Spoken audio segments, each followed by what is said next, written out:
ભૂરાના લગ્ન પછી બાપ દીકરો બે બેઠેલા અને એમાં એક શેઠ આવતા હતા. ત્યાં ભૂરાએ પૂછ્યું કે બાપા કોણ આવે ત્યાં? આપણી ઘરે કોઈક નવો મહેમાન તે કે ભૂરા તારા લગ્નમાં જે મીઠાઈ લાવ્યા છે ને એ શેઠ આવે છે. હું કામ? કે ઘરે વહુ રાણી આવે ને પછી વાહે ઉઘરાણી આવે,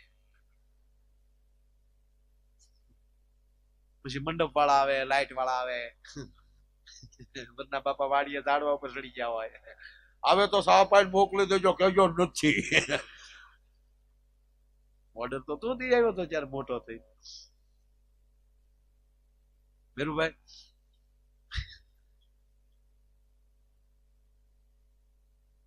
એટલે ભૂરાએ કીધું કે આપણે કેટલા દેવાના છે?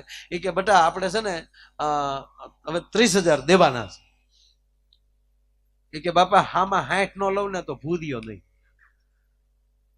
અરે બેટા આપણે એની પહેલી મીઠાઈ લીધી. નહીં બાપા, એ આવે ચા પાણી પાય પછી હું એમ પૂછું બાપા કોણ મહેમાન છે, તો તમારે ખાલી એનો પરિચય દેવાનો, બાકી ખોબો હું પણ નહીં. બેટા ભૂરાએ પૂછ્યું બાપા કોણ મહેમાન છે? કે બેટા તારા લગ્નમાં નો આપણે ગુલાબ જાંબુ ને આપણે લાવ્યા હતા મોહન થાળ, એ શેઠ ઉઘરાણી આવ્યા. આપણો ગુલાબ જાંબુ ની આખું ઘર કડે સુડ્યું હતું ઈ, અને વેવાઈ આપણી ઉપર ફરિયાદ કરી છે અને આપણી ઉપર 2 લાખનો દંડ મૂક્યો છે ઈ, અને આપણે એને 50,000 દેવાના છે ઈ, અને પોલીસ આપણે તો મોકલી દેતા હતા પણ જવા નહોતા દેતા પોલીસ ને, આપણે એનો બચાવ કરતા થયા. શેઠ તમે મરવાના છો? કે ભાઈ તો તમારે ઘર પૂરતા 50,000 દઈ દઉં તો હાલે? તો હાલે, તમે નીકળો ચાલજો. બોલો દેવાના હતા 35,000 હામાં ભૂરીએ લઈ લીધા. બોલો આ બુદ્ધિથી બીજાને છેતરી એકાય. એટલે કીધું કામે ક્યાં ના કહી છે જો કરવું હોય તો, બુદ્ધિએ ક્યાં ના કહી છે તમારે અનુસરવું હોય તો. હામા પાણીએ હાથી બુડે અને માછલા તરે, હવે તણખલા બનો જગતમાં તરવું હોય તો. કામે ક્યાં ના કહી છે જો કરવું હોય તો. બુદ્ધિ તો બહુ સરળ છે ને ભાઈ. અને પાછો અંદરથી જે તૈયારી કરીને માણસ આવ્યો હોય એ જ રીતે તમને ગામમાં બધા મળી રહે. બોલો ઘરેથી નક્કી કરીને નીકળો કે આ લહેર જ કરવી, ગામમાં જેટલા મળે ને લહેરી ના મળે. અને આપણે નક્કી કરી કે આ તો કોકનો કાફલો પકડવો તો રિક્ષા વાળો પેલો ગમદીન ભટકાય આપણે. અને એમાં અમદાવાદમાં જે રિક્ષા વાળા, ઓહો, એક તો હાથી કાજે હોય ત્રાહો બેઠે ઘૂમ ઘૂમ ને પાછો પગે સાઈડ દેખાડતો જતો હોય. એક જણા દાદા ગુજરી ગયા તો ઠાઠડી લેવા જતા, ત્યાં વાડીલાલ હોસ્પિટલ પાસે રેડીમેડ મળે ને આખી ઠાઠડી, આખી કીટ તૈયાર મળે. સારું છે એ લોકો સ્કીમ નથી કાઢતા. એક અરે એક ફરી તો દાદા મેરે તો ડોશીને મારવા પડે ને, મરો આ ડોશી મફત આવી હારે. એક જણા રિક્ષા ભાડે કરીને ગયો ઠાઠડી લેવા, પણ રિક્ષા વાળો એવી રીતે હાંકતો હતો ને, કાવા મારતો મારતો, એટલે ઓલા ના તો પોકી ગયા. પછી ઓલા ભાઈએ કીધું 3 નામે આપો 3. ઓલા કેમ 3 મરી ગયા? મરી તો એક જ ગયા, પણ આવડા મને લાગતો કે અમે 2 જીવતા ત્યાં પહોંચી ગયા એમ. તો પાછો થકો નહીં એટલે 3 બાંધી જ ગયો હારો. એટલે હવે દાદા અમદાવાદ પ્રોગ્રામમાં ગયા ને ત્યારે કાલનો જોક છે રહી ગયો અધૂરો, એ પૂરો કરી નાખો. કાલે અમે અમદાવાદ હતા, હમણાં આ વીર શહીદોની શ્રદ્ધાંજલિના પ્રોગ્રામ હાલે છે. આપણે અંગતની વાતો કરતા હતા ને, કે આરો એકલો અંગત રાવણની સભામાં જઈને ઉઈ આવે ને, આ તો બધી સ્ટોરીઓ છે. હું તમને બધાને પગે લાગીને યુવાનોને કહું, આપણું કર્તવ્ય જાળવી રાખજો. ક્ષત્રિયો બેઠા છે, ભરવાડ સમાજ બેઠો છે, આયર સમાજ બેઠો, 18 વરણ બેઠું. કાલ પ્રદેશના માણસો આવીને એમ કે છે કે કૃષ્ણ તમારામાં થયા, મહારાણા પ્રતાપ તમારામાં થયા, શિવાજી તમારામાં થયા, કે તમે એમને ઠરાવી દીધું છે? નહીં, અમારામાં જ થયા એમ કહેશું તો એમ કહેશે તો એનો પુરાવો શું? તો આપણા કુટુંબમાં એવા 5 દેખાડવા થાય કે ઓલા હામું જોઈ લે, ઈ તને લાગે ને તો એમ લાગજે કે આવો હશે તો આવો આમાં આવ્યો હશે. એમ અત્યાર સુધી સ્ટોરીઓમાં આપણને લાગતું કોઈ એવું અમને કહેતા કે અંગદ એકલો અને એકલા હનુમાનજી લંકા હળગાવીને વિયાવે, આવું બને? સાહેબ અભિનંદન આવ્યો પછી નથી લાગતું કે આવો એક હોય તો જઈને આવે, એમાં કોઈ શંકાને સ્થાન નથી. શું એ માણસ જવાબ દેતો હતો? નહીતર એકલા હોય, એકલા તો હારા ને એ તો ખોચું ખેંચો છો. હા, જાહેરમાં આપણે ફાકા ફોલદારી કરતા હોય એને આપણે ફામે બોલાવો એકલાને, પછી ભાગ્યાને કયો કોલું જાડું લાકડો લે ને હોજો ન સડે ને આપણે કઈ કાંઈ હું ખોચું તમને કહો કે ખોચું કીધું હું હચું જ નહીં.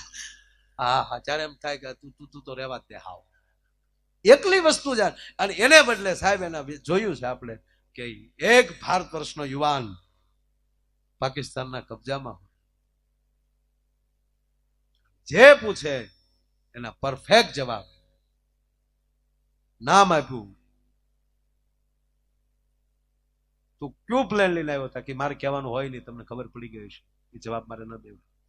તમારા લગ્ન થઈ ગયા હતા કે હા મારા લગ્ન થઈ ગયા છે, ક્યાં રહો છો એ મારે કહેવાનું ન હોય, મારું સરનામું મારા પરિવારનું તમને ના આપી શકું. નિર્ભયતાથી માણસે જવાબ દીધા અને બીજે જ દિવસે સાહેબ પાર્લામેન્ટમાં નિર્ણય લેવો પડ્યો કે આને કાલે ને કાલે મારે રવાના કરવો છે, એને મોકલી દેવું છે. આ ભારત વર્ષની ઉર્જા છે. અને કહેવા ગયો સાહેબ ચિંતા ન કરતા, ઠાકરની માળાઓ ફરે છે ને, આવા સંતોના હાથમાં એમ કહેવાય બેરખા ફરે છે ને,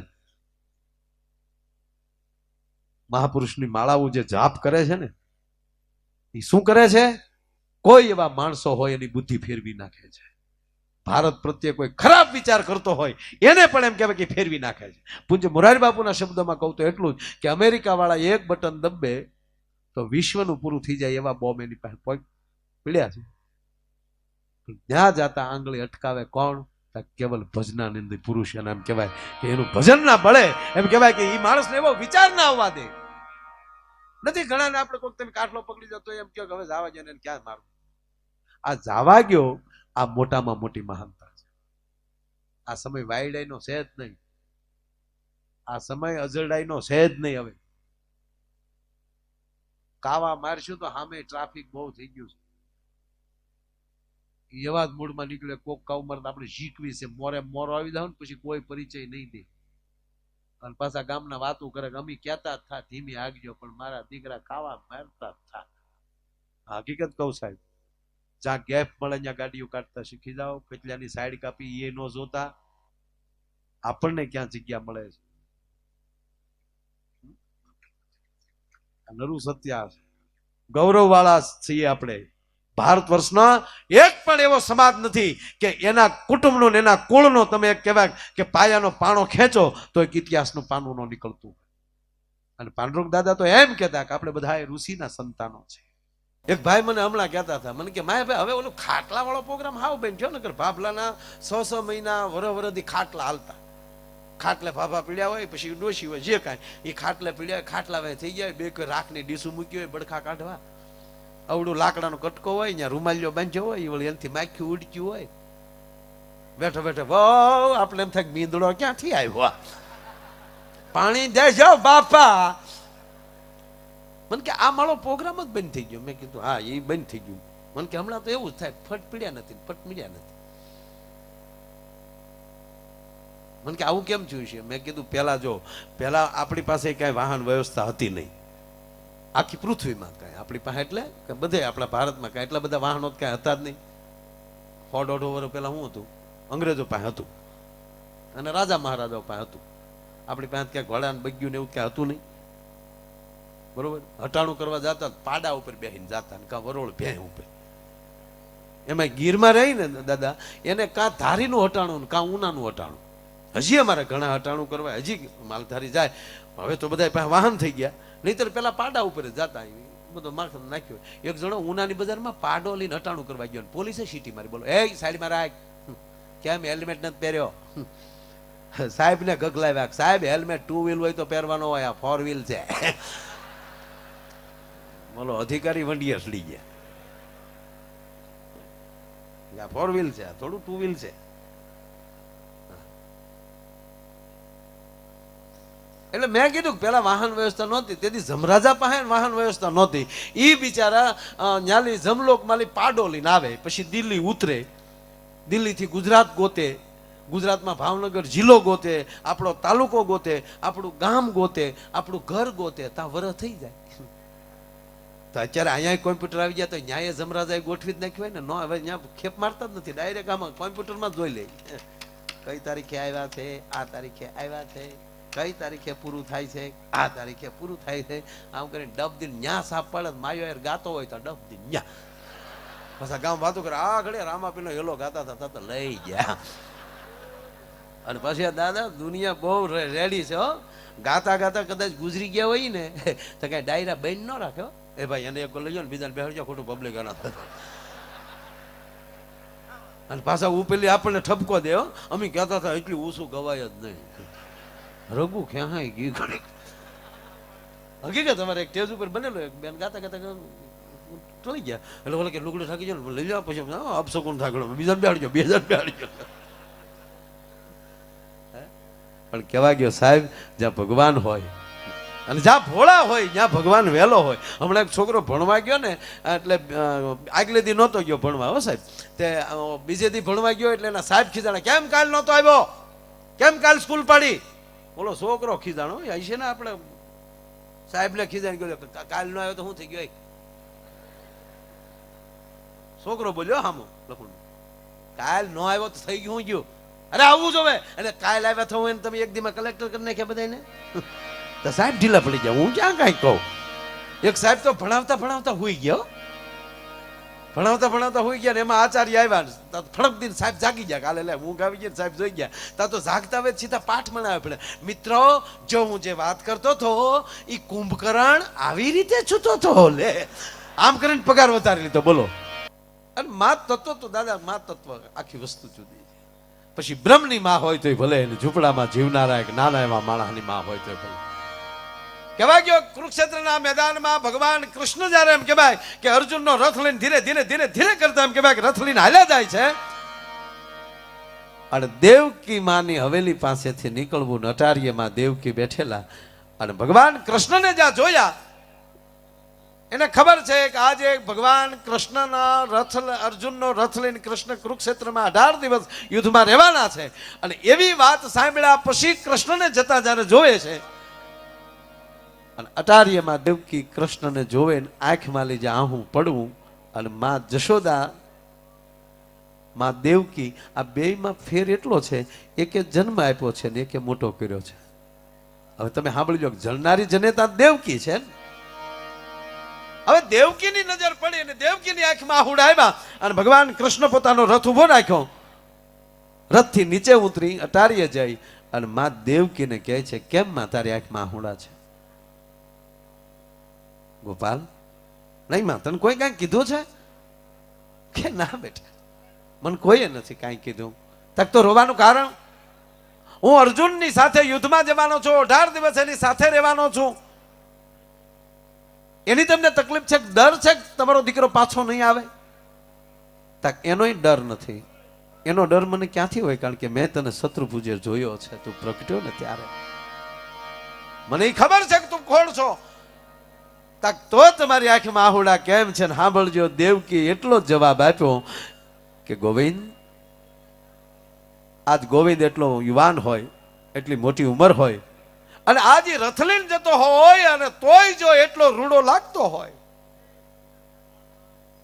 તો જેથી ઘોડિયામાં હિચકતો હશે તેથી મારો ગોપાલ કેટલો રૂડો લાગતો હશે, એ હું જોઈ ન હકીને એટલે મારી આંખમાં આહુડા આવ્યા છે. કે એ તો ઘોડિયામાં હિચકતા ગોપાલને જોનારી તો જશોદા છે. મેં તો તને 11 વર્ષનો થયો પછી જોયો છે, તો તું ઘોડિયામાં હિચકતો હશે તેથી, ગોઠણીયા પર હાલતો હશે તેથી કેટલો રૂડો હશે. આ હું જોઈ ન શકી એટલે આજ મારી આંખમાં આહુડા આવ્યા છે. મારો કહેવાનો અર્થ એ છે સાહેબ, અને જે ખોરડે ભગવાન રમીને મોટો થયો છે, અને કૃષ્ણ જેટલા લોકજીભે ચડ્યા ને દાદા, એટલા રામ લોકજીભે ન ચડ્યા. કારણ કે રામ મર્યાદા વાળા. રામના મંદિરે જવું હોય તો આપણે મર્યાદામાં પગે લાગવું પડે, કારણ કે બાજુમાં હનુમાન ને લક્ષ્મણ બે ઉભા હોય, જોટો બાજુમાં બા ઉભા હોય, માં જાનકી. અને કૃષ્ણના મંદિરમાં જાવ ને તો બે ઉભા હોય, બે માણા, પણ બે એવી જ રીતે ઉભા હોય ને તો આપણને નખરા કરવાનું મન થાય. બોલ, ઓલો પગની આટી ચડાઈને બેઠા હોય, રાધાજી વળી આમ કોણી રાખીને આમ. રામના મંદિરે મર્યાદા રાખવી પડે, કારણ કે મર્યાદા પુરુષોત્તમ છે. કૃષ્ણની સામે ડિસ્કો કરી લો તો હાલે, અને એટલે જાજા ગીતોય કૃષ્ણ લોકજીભે ગીતોય જાજા આવ્યા હોય તો કૃષ્ણના આવ્યા, રામના આવ્યા છે ગીતો, પણ મર્યાદા વાળા. કેવા ખબર? પોતા પોચા. કે લવિંગ કેરી લાકડીએ રામે સીતાને માર્યા જો,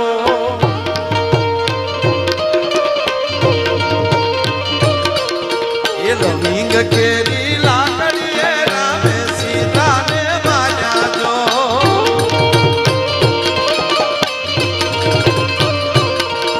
એ ફૂલ કેરા દડુલીએ સીતાએ વેર માર્યા જો,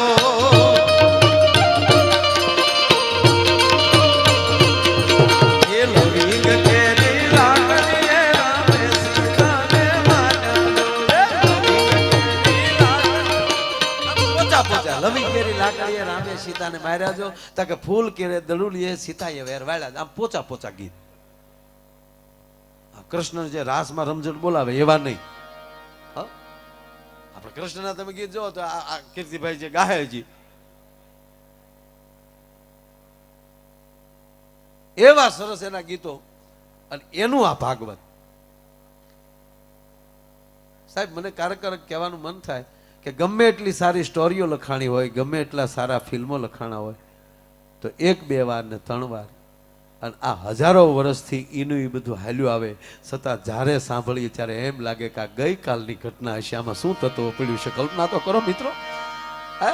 નહીં તો આપ બધાને આપણે ખબર છે કે બસ રામ વનમાં ગયા, રાવણને મારીને પાછા અયોધ્યા આવ્યા. વાતા ભગવાન કૃષ્ણ પણ એમ કહેવાય મોટા થયા, કૃષ્ણને માર્યા, મહાભારતનું યુદ્ધ થયું, અને છેલ્લે એમ કહેવાય પ્રભાગ ક્ષેત્રમાં પોતાનું એમ કહેવાય કે લીલા હકેલી લીધી. આ વાત આની, આ બે વાતો આની આ છે. અને એકને 10,000 વર્ષ થયા, એકને 5,500 વર્ષ થયા, તો સાહેબ હજી એમ કહેવાય ભાગવત સાંભળતા હોય, અને એમાંય દાદા જેવાના મુખેથી જ્યારે કૃષ્ણના વર્ણન હાલતા હોય, અને આપણે હામાં બેઠા બેઠા સાંભળી, જ્યારે એમ લાગે કે હજી ગઈકાલની ઘટના છે. આવું કયું તત્વ પડ્યું છે?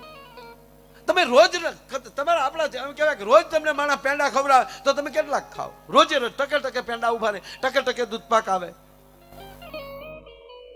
કહેવા ગયો સાહેબ આ વસ્તુ કેદી નહીં ગમે. મારા ભીખુદાનભાઈ કહે ઘણી વાર કે આ વાતો કેદી નહીં ગમે કે જેથી હોનાને કાટ મળશે લાગવા, અને જેથી ગંગાના નીરમાં દુર્ગંધ મળશે આવશે, પછી એમ કહેવાય કે આ એમ કહેવાય કે આ નહીં ગમે. પછી ત્યારે ઈ પ્રજાને આ નહીં ગમે.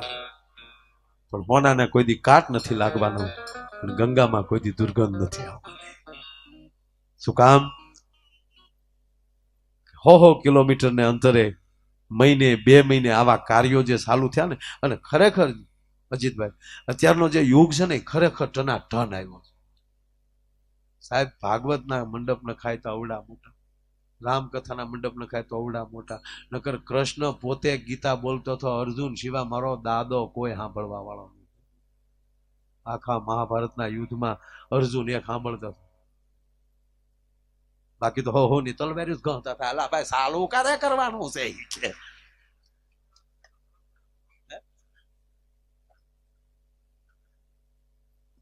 જોઈએ છે ને આપણે ક્યારેક કીર્તિભાઈ એવું થાય કે હારું આપણે અહીંયા ગાતા હોય, આપણે બોલતા હોય, તો વચ્ચે કોઈક ઊભું થયું હોય અથવા અવાજ આવે તોય આપણે ઓલા થઈ જાય. તો મને એવું થાય કે ભગવાનને ભગવાન એટલે જ કહેવાનો છે કે એક બાજુ હાથીઓની કિકરાટીઓ બોલતી હશે, એક બાજુ ઘોડાની હણાટીઓ બોલતી હશે, એક બાજુ શંખના નાદ થતા હશે, એક બાજુ તલવારની કકલાટીઓ બોલતી હશે, એની વચ્ચે યદા યદા હિ ધર્મસ્ય જ્ઞાન નિર્ભવતી ભારતમ 18 અધ્યાય સુધી એમ એક જરાય અંદર ખલેલ નહીં. આ નારાયણ સાંભળતું નતું. હનુમાનજી ધજા ઉપર સાંભળતા હતા, સંજય ઘીરે બેઠો બેઠો સાંભળતો હતો. બોલો એની પાસે તેથી ટીવી હતું. બોલો, અને પછી કેવું ટીવી આંધળાને દેખાડાય એવું. ધૃતરાષ્ટ્ર બાપુ તો આંધળા હતા હાવ. અને મને દાદા વિચાર ઈ આવે કે આખી ગીતા પૂરી થઈ ગઈ ત્યાં સુધી વચ્ચે એક પણ વાર ધૃતરાષ્ટ્ર એમ ન બોલ્યો કે ઓહો સંજય હાલો એ તો શું કહ્યું. પણ 11મા અધ્યાયમાં જયારે વિરાટ રૂપ ધારણ કર્યું અને એનું વર્ણન સંજય જેથી એમ કહેવાય કે ધૃતરાષ્ટ્રને સામે કરતો હશે, ત્યારે તો કમસે કમ ધૃતરાષ્ટ્ર એટલું બોલ્યો હોત કે જટ રથ તૈયાર કરો, મારે ગોવિંદની સામે જવું છે. તો સાહેબ પ્રલય ટળી ગયો હોત. પણ જે વ્યક્તિ પાસે જ્યારે મોહ લાગી જાય છે, જે વ્યક્તિ પાસે જ્યારે લોભ લાગી જાય છે, અને ત્યારે કોઈ વ્યક્તિ એમ કહેવાય કે કૃષ્ણના પણ વખાણ કરે તોય એને ગમતું નથી, કારણ કે ધૃતરાષ્ટ્રને ગમ્યું જ નહીં. છેલ્લે જ્યારે યુદ્ધમાં એમ કહેવાય 18 અધ્યાય પૂરા થયા, યુદ્ધ માટે તૈયાર થઈ ગયો અર્જુન, અને ત્યારે ધૃતરાષ્ટ્ર બોલ્યો કે મારો અર્જુન તો બહુ ડાયો હતો, એ તો બાંધવા માંગતો જ નહોતો, ઓલા કાળિયાએ જ આને ઊભો કર્યો. નહીં દેખાણો, એને એ ન દેખાણો કે 18 અધ્યાયમાં ભગવાન અત્યાર સુધી જ્યારે કુરુક્ષેત્રના મેદાનમાં અર્જુનને જ્યારે એમ કહેવાય યોગ કરી રહ્યા છે, તો એમાં યોગમાં મારો સંજોગ થઈ જાય તો કેવું રૂડું થાય, આવું ન થઈ શકે. અને વાતે હાચી છે ને, તમારા મોબાઈલમાં BSNL નું કાર્ડ હોય અને તમે આપણે આઈડિયાના ટાવર પાસે ઉભા રહી, કોઈ દી કવરેજ ન આવે. ભલે મોબાઈલ એપલ હોય કે સારી કિંમતનો હોય અને બેલેન્સ ફૂલ હોય, બેટરી ફૂલ હોય, પણ જે નેટનું તમારી પાસે જે કાર્ડ જે નાખ્યું છે એનો જ તમારી પાસે ટાવર નહીં હોય, એ કોઈ દી એની અંદર એમ નેટવર્ક નહીં આવે. એમ કહેવાય ગયો સાહેબ, એમ ભલે ગમે ત્યાં જન્મા હોય, પણ જેની અંદર કૃષ્ણ તત્વ અને પોતાના સદગુરુ કાળિયા ઠાકરની કૃપા ન હોય ને, તો કોઈ દિવસ એમ કહેવાય કે એમાં કવરેજ ના આવે, ના આવે ને ના આવે. બાકી નરું સત્ય છે માણસમાં. તમે મને ખરેખર વિચારી આવે કે આ ફિલ્મ બને અજીતભાઈ, તો એ વિલન ફિલ્મે એક વિલન જોતો હતો, કોઈ ફિલ્મમાં ઉતરત. હું જેથી નાનો હતો ને, હજી નાનો જ છું, હવે અમારે સાહેબે પ્રવાસ કરેલો, અને લગભગ 5મું ભણતા લગભગ,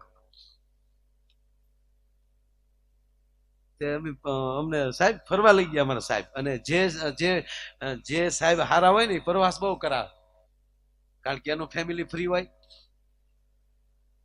પાછા એના છોકરા આપણે તેડવાના.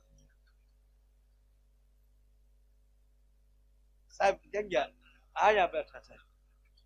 સાહેબ સંચાલન સારું કરી રહ્યા છે, દાદાને તાળીના ગરડાથી વધાવો.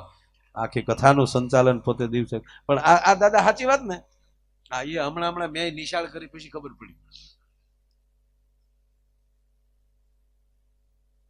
અમે સાપુતારાનો પ્રવાસ કર્યો જડેજા સાહેબ. સાપુતારામાં ગયા ને પછી વળતા ઓલું ડાંગ આહવાનું જંગલ આવે ને આડું, તો ત્યાં ત્યારે મને ખાસ ખબર નહીં, ત્યાં ગયા હતા રામાયણનું શૂટિંગ ચાલતું. ત્યાં રામાયણ સિરિયલ રામાનંદ સાગર એનું ચાલુ શૂટિંગ. સાહેબો કે આપણે એની મંજૂરી લઈ, જો જવા દે તો આપણે શૂટિંગ જોવાનો લાભ મળે. પણ દાદા હકીકતો ત્યારે એ ખબર જ નહોતી કે આ ફિલ્મ બને. અમને એમ જ હતું કે હાસુકલાય છે રામ ને રાવણ, એનું શૂટિંગ ઉતરે. ગામડામાં હાવ રહેતા, આપણે કઈ ખબર નહીં. તો ઓલા મંજૂરી આપી, કારણ કે એને રીસ વાંદરા ઘટતા હતા. અમે બધા સાહેબો અને છોકરાઓ ગયા. અમે ત્યાં ગયા ને, સીતાજી ને રાવણ બે પાસે બેઠા બેઠા સા પીવે ખુરીશ. દીપિકાજી અને આપણા ગુજરાતનું ગૌરવ અરવિંદભાઈ ત્રિવેદી. પછી ઓલાએ કીધું કે અરવિંદભાઈ છે, આ દીપિકાબેન છે, આ દીપિકાબેન સીતા બન્યા છે, અરવિંદભાઈ રાવણ બન્યા છે. ઠીક, મેં કીધું નોરતા રમે એમ? મને કે હા એમ કયો ને. પછી શૂટિંગ ચાલુ, પછી શૂટિંગ જોઈ ને ત્યારે બહુ મજા. બોલો યુદ્ધ હાલતું હોય, યુદ્ધમાં તો રાવણ કે સીતાજી નો જ હોય, તો સાઈડમાં બેઠા, યુદ્ધ તો બીજા કરતા હોય. આમાં એવું છે હો. બોલા બધા ગાંધીનગર બેઠા હોય, આપણે ગામડામાં સુલા સુધી પોગાડી દઈએ છીએ. બોલા ત્યાં તો ભેગા ડોહા સા પીવે, ત્યાં કઈ વાંધો છે જ નહીં. શૂટિંગ જોતા હોય તે જે વાતો થતી હોય એ ડબિંગ નો થાય. શૂટિંગ જેને જોઈએ ને ખબર છે. આપણે હામાં રેસ ને વાંદરા રાક્ષસો જમજમાટી બોલાવતા હતા ને, હામાં વાતો આમાં લડતા જાય ને પાછા વાતો કરે. તમે કેટલા ભાઈ? તમે 4 ભાઈ. હું ધંધો કરો? 2 રાક્ષસ છે, 2 વાંદરા છે. અહીંયા સહી બધા પગાર શું છે? અમને 150-150 રૂપિયા નક્કી કર્યા. રામાનંદ સાગર એમ કહેતા હતા કે હજી જો 50 દિવસ હાલશે ને વધારે તો પાછા તમને 200-200 રૂપિયા વધારી દેવું. જમવાનું છે કે જમવાનું જનરેટર છોડે, ગાટલા નાખીને હોઈ જાય છે. તારી પાસે માવો કેવું કઈ છે? મારી પાસે કઈ તો હું થોડે આવો ગમદીન પાડી.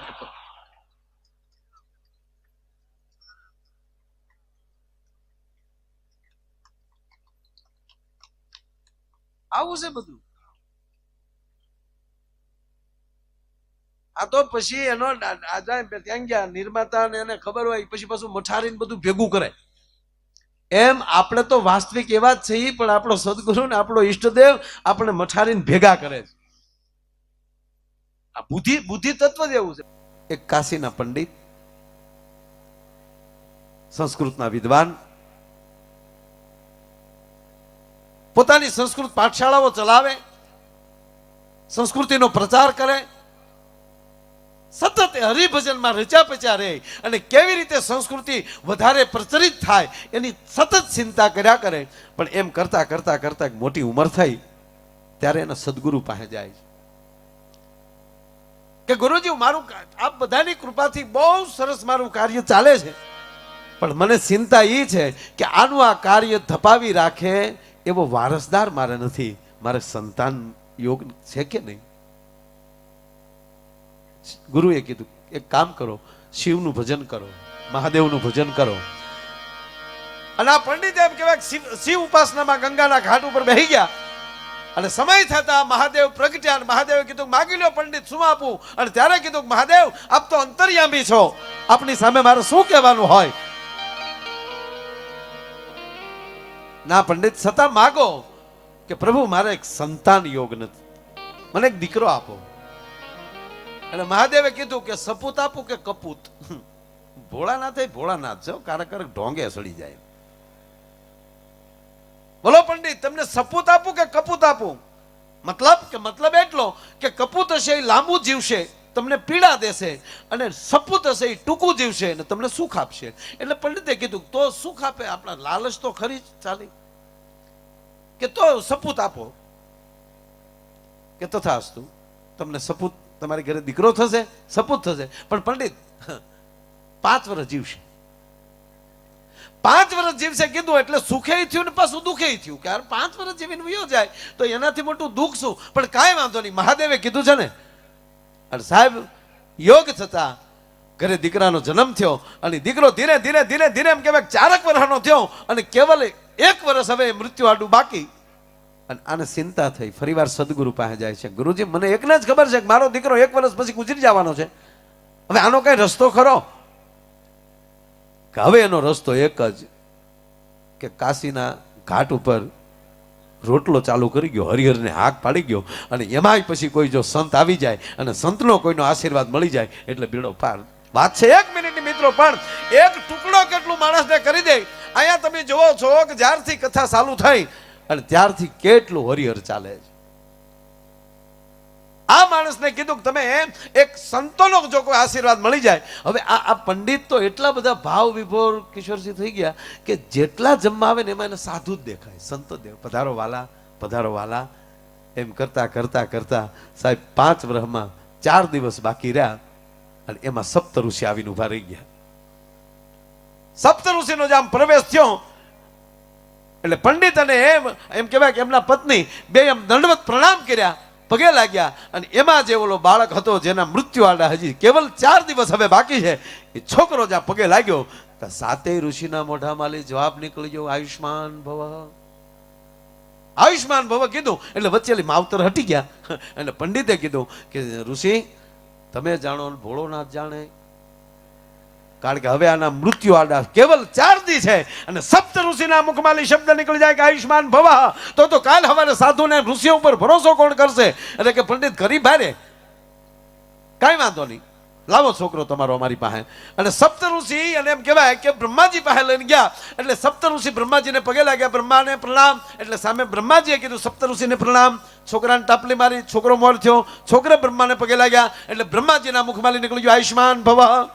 સપ્ત ઋષિ વચ્ચેથી નીકળી જાય તમે જાણો ને ભોળોનાથ જાણે. કેમ તક આમ હવે દી 3 બાકી છે. અરે તમે ગરીબ ભાઈ ને પણ હવે ઋષિ તમે ભાગદાની મારી હાર્યા લો. એટલે સપ્ત ઋષિ આ છોકરો અને બ્રહ્મા એ સીધા કૈલાસમાં યા તે રુદ્ર શિવા તણુર ઘોરા પાપ કાસિની ત્યાર સનવા સંત મયાગિરી સંતા બિશાખ સિંહ હર હર મહાદેવ હર હર હર મહાદેવ હર. બ્રહ્માના 5 મુખ, આ બાજુ એમ કહેવાય 7 મુખ 7 ઋષિઓના. અને કહેવા ગયો સાહેબ એ 12 મુખે જાય એમ કહેવાય કે વાણી જ્યાં નીકળવા મળી અને મહાદેવે આંખ ખોલી. સપ્ત ઋષિને પ્રણામ, બ્રહ્માજીને પ્રણામ. સામેથી એમ કહેવાય કે સપ્ત ઋષિને બ્રહ્માએ કીધું કૈલાસપતિના ચરણોમાં પ્રણામ. છોકરાને મોર કર્યો, છોકરો પગે લાગ્યો, મહાદેવના મોઢામાં શબ્દ નીકળી આયુષ્માન ભવ. સપ્ત ઋષિ બ્રહ્માજી એક બાજુ હટી ગયા કીધું કે તમારા કર્યા તમે ભોગવો. મતલબ બીજો કાંઈ નહીં. હવે જોવો તમે, અમે હલવાના હતા, અમારે જાવું ક્યાં, એટલે તમારા સુધી અમે પહોંચ્યા છે. હાલ જે મહાદેવે આમ જોયું, એટલે કે આ તો મેં ઓલા પંડિત ને આપ્યો તો ઈ છોકરો છે, કે બસ ઈ જ. અને અમારા મોઢામાંથી આયુષ્માન ભવન નીકળી ગયું, તમારા મુખમાંથી આયુષ્માન ભવન નીકળી ગયું. હવે તમે મહાદેવ એને સંભાળો. જો આ ચિત્ર બધાએ જોયેલું છે, ફોટો બધાએ જોયેલો છે કે એક નાનું બાળક શિવજીને લિંગને બધ ભરીને બેઠું હોય છે. મહાદેવે કીધું કે હવે ઓલાને કીધું કે તમે નીકળો, આ છોકરો અહીં ભલે રહ્યો. ભોળાનાથ કીધું કે તને આમ શિવ પૂજા આવડે? તક આવડે જ ને, પંડિત નો છોકરો. જો સામે શિવલિંગ છે, મળે એની પૂજા કરવા. જ્યાં સુધી હું કહું નહીં ત્યાં સુધી બંધ થતો નહીં. અને કહેવાય જો કે બાળક એમ કહેવાય કે શિવજીને મેડમ બિલીપત્ર ચડાવવા, ઓમ ત્રંબકમ જદામહે સુગંધિમ પુષ્યવર્ધનમ ઉર્વારુક્મિ ભદ્રામ મોક્ષમામૃતમ હર હર મહાદેવ હર હર હર મહાદેવ હર હર હર મહાદેવ હર. અને એક દી બે દિન જાય એમ કહેવાય કે એની આયુષનો છેલ્લો દિવસ. આને એમ કહેવાય કે યમરાજ આવીને ઉભા રહ્યા અને બાળકના ડોકમાં જામ ગાળિયો નાખ્યો. બાળક યમરાજને જોઈને ડરી ગયો, રાડ ફાટી ગઈ અને શિવના લિંગને બધ ભરી ગયો. આ મહાદેવ આવ્યા ત્રિશુલ લઈને. જમરાજા ઉપર ખીજાણા, મારા ડિપાર્ટમેન્ટ નો માણસ થી મારા ઘર સુધી પહોંચી ગયો, સાવધાન. જમરાજ કે મહારાજ માફ કરજો બાપુ, મોટા બાપુ, તમારા ડિપાર્ટમેન્ટ નો માણસ છું, તમે કાલના કાલ મહાકાલ છો. હું તો કેવલ કાળ છું, પણ તમે મહાકાળ છો. તમારે આગળ મારું ચાલે નહીં, પણ સમય પ્રમાણે મારી નોકરી ન કરું તો તમે ડિસમિસ કરો. એટલે મારા સમય પ્રમાણે કરવું જોઈએ. એના 5 વર્ષ પૂરા થયા. હવે વાત એ છે સાહેબ, મહાદેવે એટલું કીધું કે એના 5 વર્ષ પૂરા થાય ને, કે હા પણ ગાંડા, એને 5 વર્ષ જે મેં આપી છે ને આયુષ, એ મારી કૈલાસની આયુષ આપી છે. 5 વર્ષ મેં આપ્યા છે, પણ કૈલાસના 5 વર્ષ આપ્યા છે. દાખલા તરીકે આપણે અત્યારે જોવું હોય તો તમે આપણને કોઈ અહીંયા 10 રૂપિયા આપે અને અમેરિકા જઈએ તો કોઈક $10 આપે, લંડન જાય તો કોઈ 10 પાઉન્ડ આપે છે. 10 નો જ આંકડો, પણ રકમ વધી જાય છે. મહાદેવ કહે છે કે એને મેં મૃત્યુલોકના 5 વર્ષ નથી આપ્યા, એને મેં કૈલાસના 5 વર્ષ આપ્યા છે. કે મહાદેવ તમારા કોઈ દી ઓલામાં મને સમજાણું નહીં. કારક મારી ઘેરે બેસતો હતો સમજા ને, અમારી ઘેરે આખો પ્રોગ્રામ જ ભોળાનાથ કે આવો હાલે છે. એક મારો જેવો પરિવાર છે, બધા પૂંજાય. નગર ભગવાન રામ પૂંજાણા, પછી લવ કૃષ્ણ પૂંજાણા, દશરથ મહારાજ એટલા કઈ મંદિર નથી બન્યા. ભગવાન કૃષ્ણ પૂંજાણા, અનિરુદ્ધ પ્રદ્યુમન નથી પૂંજાણા. વાતે સાચી. એટલે ભોળાનાથે યમરાજને કીધું મારું આખું ફૂલ ફેમિલી તું જો, હું પૂંજાવ. યમરાજ તારી માં ભવાની પૂંજાય, કોઈથી સાળો ન કરાય. હા, મહાકાલી જેવું રૂપ કૈલાસ સુધી પહોંચ્યો છે. જો તમામ રાક્ષસોને વરદાન આપ્યા ભોળાનાથે, ભૂકા કાઢ્યા માએ. ભોળાનાથ તો ભોળા ને, જે આવે ને કે તથાસ્તુ, જાઓ નીકળો છોકરાઓ, ઝપટ કરો જાઓ. તો શુંભ નિશુંભ હોય, ઐસાસુર મૈસાસુર હોય, ચંડ મુંડ હોય, અરે રાવણ સુધી તમે વહી આવો, બધાને આશીર્વાદ ભોળાનાથે આપ્યા, જાઓ ભૂકા કાઢો. જેવા ભોળાનાથ કે જાઓ ભૂકા કાઢો એટલે ઓલા સીધા દેવો ને તોડી નાખે. ઇન્દ્રને તો વાડ હોદાઈ જતી. એ પછી બધા દેવ પાછા વિષ્ણુ પાસે આવે, વિષ્ણુ બ્રહ્માજી પાસે જાય, બ્રહ્માજી ભોળાનાથ પાસે જાય. તો બચાવો ભોળા બાપુ બચાવો. ભોળાનાથ કે મહારાજ ઉભા કરેલા છે, બચાવવાનો કઈ પ્રોગ્રામ મારી પાસે છે નહીં. બોલું જોતું ને એકવાર ઓલા રાક્ષસો આવ્યા ને, બહુ માર્યા ને દેવોને, તે એનું નામ શું હતું? ઐસાસુર મૈસાસુર, બરોબર. એને માર્યા, એ આવ્યા ને ત્યાં, એટલે દેવો બધા અહીંયા ગયા. એટલે ભોળાનાથે કીધું કે ભાઈ મારથી કાંઈ ન થાય, અને મેં જેને કીધું છે કે તમને સ્ત્રી સિવાય કોઈ નહીં મારે, અને મેં તો વરદાન આપેલું છે, એટલે મારથી તો એને સામું થવાય જ નહીં. મારો ભગત છે. માં સાંભળી ગયા. માં તત્વ એવું છે, છોકરાને રોતા ન જોઈએ. એટલે ભોળાનાથે કીધું કે ક્યારના દેવતાઓ બધા રડે છે ને તમે ક્યાં ધ્યાન નથી દેતા. કે આમાં છે ને તમારે કઈ ઓલું નહીં કરો. અરે હોય કાંઈ, લાવો તમારું ત્રિશુલ. અને માન સરોવરમાં સ્નાન કરી અને જેથી ભવાની જેથી એમ કહેવાય ધીંગાણામાં ચલ્યા, અને ઐસાસુર મૈસાસુર એમ કહેવાય શુંભ નિશુંભ ને એને મારતી જાય. અને ઓલા રક્તબીજનું એક લોહીનું ટીપું ધરતીમાં પડે તો એકનો અનેક હામો થાય. એટલે હામી ભવાની પણ એકની અનેક મળી થવા. અતિ ક્રોધમાં ભવાની આવ્યા અને એક હાથમાં ખપર ને એક હાથમાં ખડગ લઈ અને અસુરોનો તો સંહાર કરી નાખ્યો. પણ ક્રોધ એમ કે હેઠો પડતો નથી. એટલે પછી માં મળ્યા દેવો નહીં મારવા, એટલે દેવો થોડીને પાછા ભોળાનાથ પાસે. કે બાપુ એ તો અમને મારે હું કહેતો હતો ઓફિસની વાત ઓફિસે રખાય, ઘીરે ન કરાય. હવે તમારી માં પાછી ન પડે, અહીંયા દોડીને આવો કપ દીને અમારા ઘરમાં ડખા કરાવો. હવે કાંઈ વાંધો નહીં, હાલો હું જાઉં છું. અને આપ જાણીએ છીએ ભોળાનાથ રસ્તામાં સૂઈ ગયા, જે રસ્તામાં પરાંબા હાલી જતી હતી, અને એ રસ્તામાં જ્યાં મહાદેવ હોઈ ગયા અને જ્યાં એમ કહેવાય ભવાની જ્યાં પગ મૂકવા ગયા અને નીચે નજર થઈ તો મહાદેવને હુતેલા જોયા કે હાય હાય હાય આગળ મારા પ્રભુ ઉપર મારા પગ મુકાઈ જાત. અને એમ કહેવાય કે વેતક જીભ બારી નીકળી ગઈ ને આપણને મહાકાળીનું રૂપ મળ્યું. એમ જ્યારે જ્યારે જે જે ભગવતીએ કર્યું છે એવું રૂપ તેને મળવું જાય છે. આજ ભગવાન શિવ એમ કહે છે કે આને મેં 5 વર્ષ આપ્યા છે પણ કૈલાસના. તાકે પ્રભુ સમજાણું નહીં. તાકે સતયુગ, ત્રેતા, દ્વાપર અને કળયુગ, આ 4 યુગ પૂરા થાય ત્યારે એક બ્રહ્માનું પૂરું થાય. અને એવા 10 બ્રહ્મા બદલે ને ત્યારે મારો કૈલાસનો 1 દિવસ થાય. હવે એવા 5 વર્ષ ગણ લે. બોલો કે એ ગણિત તો અમારા દાદા નથી ભણ્યા હોય. તો અમને મોટા બાપુ કહેતા છે બધા નીકળ નીકળ, કેટલા વર્ષ થાય એ આંકડામાં જ ન આવે. સાહેબ બાળક બીજું કોઈ નહોતું, ઋષિ માર્કંડ પોતે હતા. મારો કહેવાનો અર્થ એ છે કે આશીર્વાદ મળી જાય ને તો માણસ અમર થઈ જાય. જેની આયુ 5 વર્ષની હોય પણ કોઈ મહાપુરુષના આશીર્વાદ મળી જાય ત્યારે એની આયુ લાંબી થઈ જતી હોય છે. અને કહેવાય કીર્તિભાઈ બહુ સારી વાત કરી કે જે માલધારી વરણ છે ભોળું વરણ તો છે જ. અને જેટલા તમે ભોળાય રહ્યો એટલો ભગવાન આપણી નજીક વધારે રહે. કોકે મને હમણાં પૂછ્યું મને કે ભગવાન કૃષ્ણ હુંડલામાં હું કામ નંદ બાવા નેહડે ગયા? એટલે મેં એને ચોખ્ખું કીધું, મેં કીધું અમારું જે ભજન કરવાનું ઠેકાણું છે ને એ હુંડલા અને હાવણનું માવું કામ કરતી જાય, કીર્તન ગાતી જાય. અને એટલે ભગવાને નક્કી કર્યું છે કે જેની નજીક હોય એમાં જ જાવ ને તો એ ખોટા ભડકી ન જાય. જો ચતુર્ભુજે પ્રગટ્યો હોય તો આપણે કોઈ ખમી ન હોય. જો અર્જુન ન ખમી શકતો હોય રૂપ, બરાબર.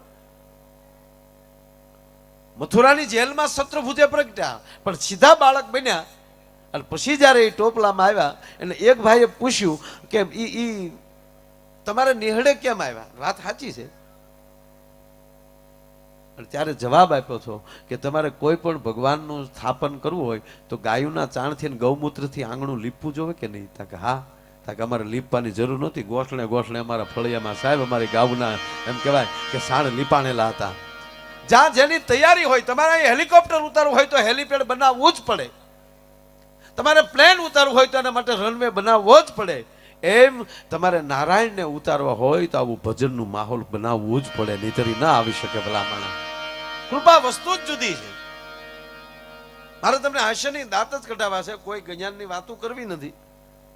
જ્ઞાન તો મારામાં જ નથી, તમને હું શું આપું? એમ એકચ્યુઅલી કુવામાં જ ન હોય તો વેળામાં ક્યાંથી આવે?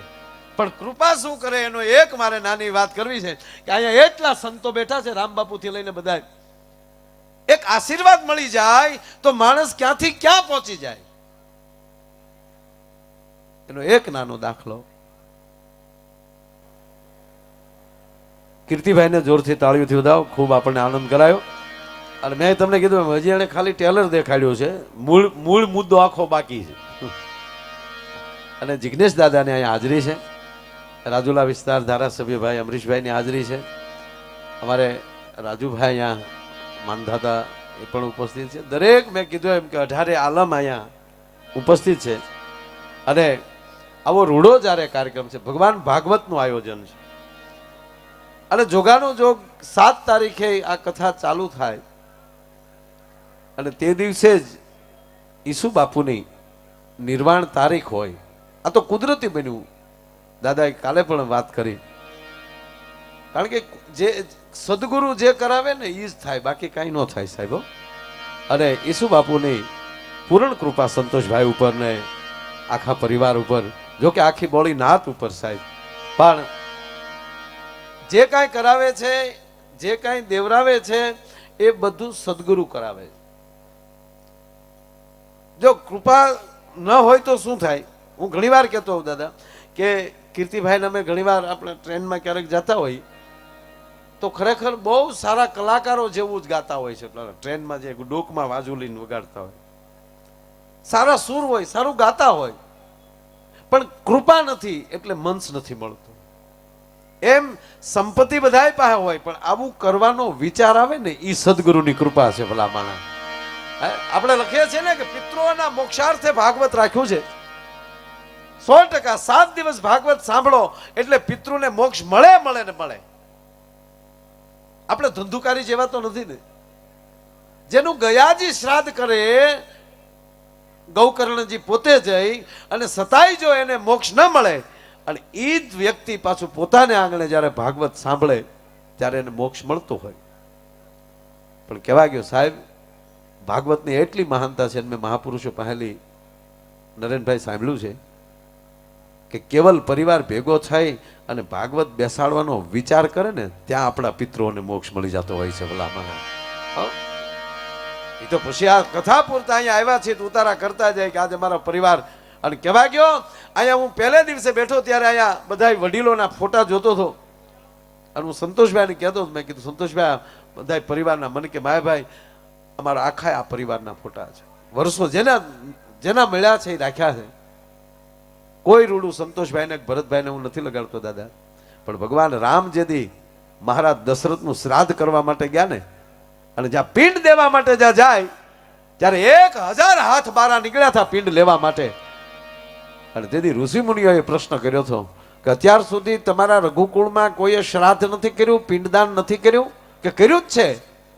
તાક તો કેમ તમને કોઈને મોક્ષ નતો મળ્યો? પિંડદાન તમે પ્રાપ્ત નથી કર્યું?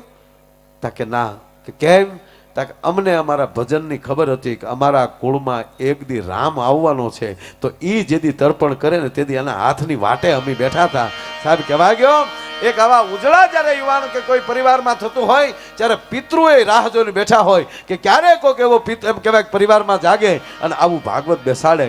એમ એક સમસ્ત નાનાભાઈ ભરવાડ પરિવાર આયોજિત આ રૂડો જ્યારે આયોજન છે ત્યારે 2-3 વાતો કરવી છે, આપણે આનંદ કરવો છે. વાત હાલતીથી કૃપા હોય તો શું થાય? આ કૃપાથી આવું થાય. આ નામ છે જવાહર મેદાન. દેશી ભાષામાં અહીંયા અમે ગધેડિયા ફિલ્ડ કહીએ. પણ હવે મહેરબાની કરીને કોઈ હજી ભાવનગરમાં હવે ગધેડિયા કહેતું બંધ થઈ ગયા બધા. શું કામ? કારણ કે આ મેદાનમાં આવું જ થયા કરે.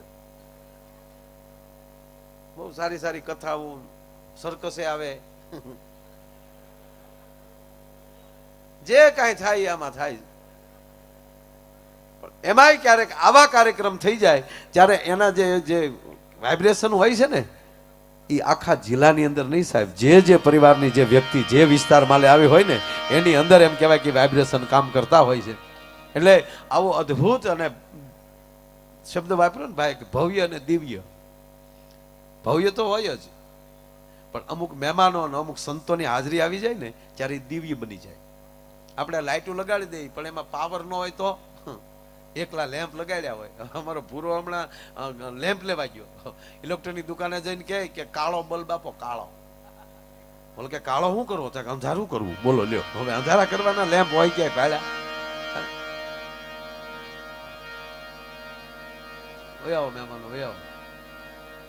ઓહો, મારા એવા મહેમાનો આવે છે ને તૈયાર થઈ આપણે એમ થાય ઠાકોરજી પોતે પધારે છે, એટલા બધા. ઠાકરની દયા જ હોય ને ભાઈ. પધારો. અને કીર્તિભાઈ કહેતા હતા એમ 4 વાગશે તો લગભગ મહેમાન બધું આવી રહે.